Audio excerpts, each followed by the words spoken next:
کرامت آج کل لوگ اعتراض کرتے ہیں کہ کرامت عقل کے اندر نہیں آتی، عقل پر اس کو تولتے ہیں۔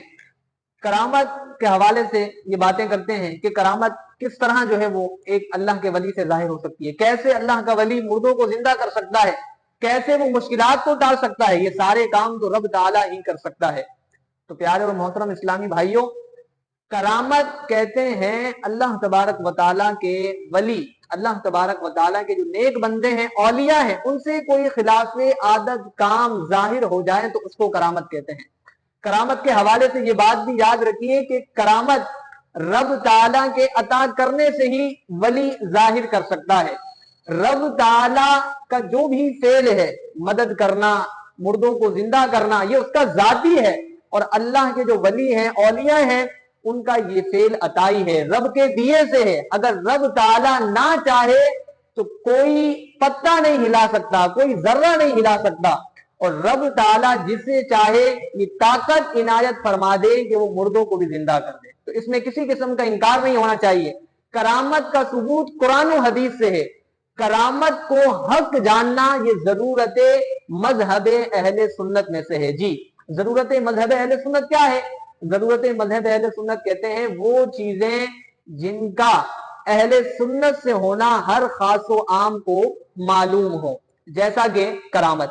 کرامت کے منکر کا حکم، جو شخص کرامت کا منکر ہو، کرامت کا انکار کرے، تو ایسا شخص گمراہ ہے۔ اب آئیے قرآن کریم سے کرامت کا ثبوت سنتے ہیں۔ جیسا کہ اللہ تبارک و تعالیٰ سورہ نمل کے اندر اپنے نبی حضرت سیدنا سلیمان علیہ السلام کے وزیر عاصم بن برقیہ رضی اللہ تعالیٰ عنہ کا واقعہ ذکر فرماتا ہے کہ حضرت عاصم بن برقیہ نے یمن سے شام کے اندر تخت کو پلک جھپکنے سے پہلے جو ہے حضرت سلیمان علیہ السلام کی بارگاہ میں حاضر کر دیا۔ اسی طریقے سے اللہ تبارک و تعالیٰ سورہ آل عمران کے اندر حضرت سیدتنا مریم رضی اللہ تعالیٰ عنہا کا واقعہ ذکر کرتا ہے کہ آپ کے پاس بے موسم کے پھل آ جایا کرتے تھے۔ ایک مرتبہ حضرت زکریا علیہ السلام آپ کے پاس تشریف لائے اور پوچھا، قال یا مریم ان لکی ھذا، یہ پھل تمہارے پاس کہاں سے آئے ہیں؟ تو حضرت سیدتنا مریم رضی اللہ تعالی عنہا نے عرض کی، قالت هو من عند اللہ، یہ پھل مجھے میرے رب کی طرف سے عطا ہوتے ہیں۔ تو اب آپ بتائیے کہ اسی کو تو کرامت کہتے ہیں کہ اللہ کے نیک بندوں اور نیک بندیوں سے ایسے خلاف عادت کام ظاہر ہوں جن کا عادتاً ہونا ممکن نہ ہو، اور ایسے کام کسی اللہ کے ولی، اللہ کی نیک بندی سے ظاہر ہو جائیں تو اسے کرامت کہا جاتا ہے۔ یہ تو تھا قرآن سے ثبوت کرامت کا۔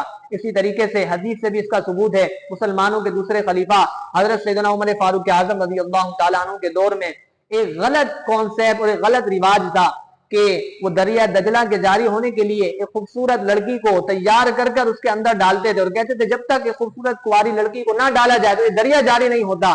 تو حضرت سیدنا عمر فاروق اعظم نے اس دریا کے نام ایک خط لکھا جس میں یہ لکھا کہ اگر تو خود سے جاری ہوتا ہے تو ہمیشہ کے لیے خشک ہو جا، ہمیں تیری کوئی پرواہ نہیں ہے۔ اگر تو رب کے حکم سے جاری ہوتا ہے تو عمر تجھے حکم دیتا ہے کہ تو رب کے حکم سے جاری ہو جا۔ کہا جاتا ہے وہ کاغذ کا ٹکڑا، وہ خط اس دریا کے اندر ڈالا گیا تو وہ دریا موجے مارتے ہوئے جاری ہو گیا۔ اسی طریقے سے حضرت سیدنا عمر فاروق اعظم کے دور میں ایک مرتبہ آگ لگ گئی تو آپ نے اپنے خادم کو ایک چٹھی لکھ کر دی، ایک پرچی لکھ کر دی، اس میں یہ لکھا تھا اسکنی یا نار، اے آگ بجھ جا۔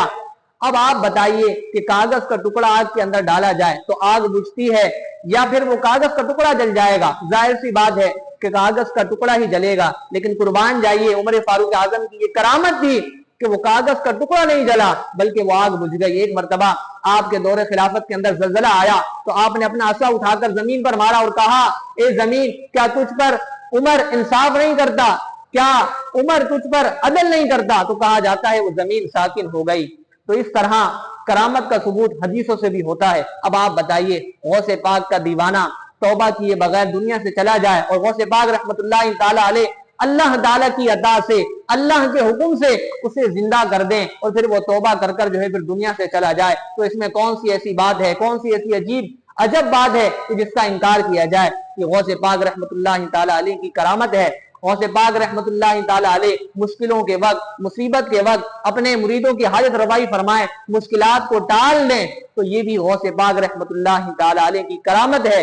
اسیروں کے مشکل کشا غوث اعظم، فقیروں کے حاجت روا غوث اعظم، تیرے ہاتھ میں ہاتھ میں نے دیا ہے، تیرے ہاتھ ہے لاج یا غوث اعظم، کہے کس سے جا کر